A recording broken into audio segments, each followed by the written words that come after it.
I want to share with you a story that happened to me many, many years ago when I was a mother of young children. And I call it the kiddush story. It's a story that became very meaningful for me through the many years of parenting. My husband used to travel a lot, and every 6 weeks or so, he would be gone over one Shabbat, about a week and a half. There's 5 children under the age of 10 at that stage.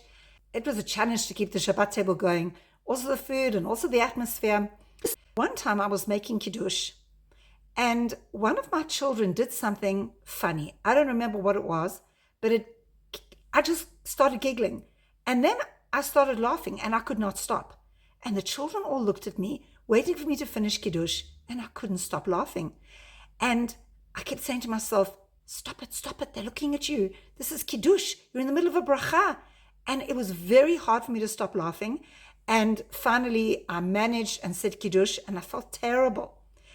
And I said to myself, the next time that my husband is away for Shabbat, you have to control yourself and make sure that the kiddush is okay. The next time my husband went away, so I was standing there making kiddush, and then I remembered the situation from the last time, and I started laughing again. Laughing and laughing and laughing. I just couldn't stop. It was something really weird. And the children were all looking at me, and then they all started laughing, and inside I was crying. I was saying to myself all these messages like, what a horrible role model you are. And what are they going to learn for the future from this? I took parenting extremely seriously, still do. And for me, it was a massive failure that I couldn't control myself. So in addition to the difficulty of the situation itself, I added onto it by telling myself all sorts of things about my parenting and about my personality. So after that, I was so scared of making kiddush and laughing that I invited myself out a couple of times for Shabbat. And then I said, you know what, I can manage this. And so we had Shabbat at home. And on Friday night, I start saying kiddush. I start laughing again. Oh my gosh, I couldn't believe it. What is the matter with you? And then after that, I sought counsel and I spoke to somebody that I really respect, a big rabbinit. And she said to me, you know what? The problem is that you are not concentrating enough. You don't have enough kavanah. So imagine the grapes. Think about Shabbat. Look at every word. Put your finger on every word. Concentrate on every word. And I built myself and I said, this is going to be great. I'm going to manage this. Bezrat Hashem. And Shabbat came and I laughed.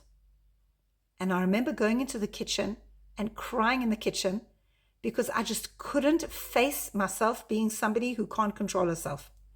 And then I spoke to my neighbor. And what did she say to me? She said to me, Leora Sarah, you're in a really challenging situation. You have to manage Shabbat by yourself with 5 small children. Your husband is not there. You're not used to saying kiddush. You are trying to sing it in his tune. And this is a situation that's a little pressurizing. It's stressful for you. Maybe you don't realize it, but it actually is. So I want to say to you, calm down. Let go. Stop taking yourself so seriously. These kids will laugh, will have a great time. Everybody will laugh together. You'll laugh, they'll laugh. It'll diffuse the tension. Great. What's wrong? No problem. So what happened? The next time my husband went away, I was resolved that it doesn't matter if I laugh and that I'm just going to laugh together with them and have a great time. And what happened? You guessed, I didn't laugh. And it taught me something very, very important. Sometimes we hold ourselves so tight, and we're so stressed about our parenting that in the end we cause ourselves even more damage. And the sentences of guilt that we say to ourselves only heap more stress and pressure on. And the interesting thing is that I asked my children many years later if they remembered these Shabbatot where Ima used to laugh during the kiddush, and one by one they said, we don't remember. And one child even said, I remember us laughing a lot, but I don't remember why.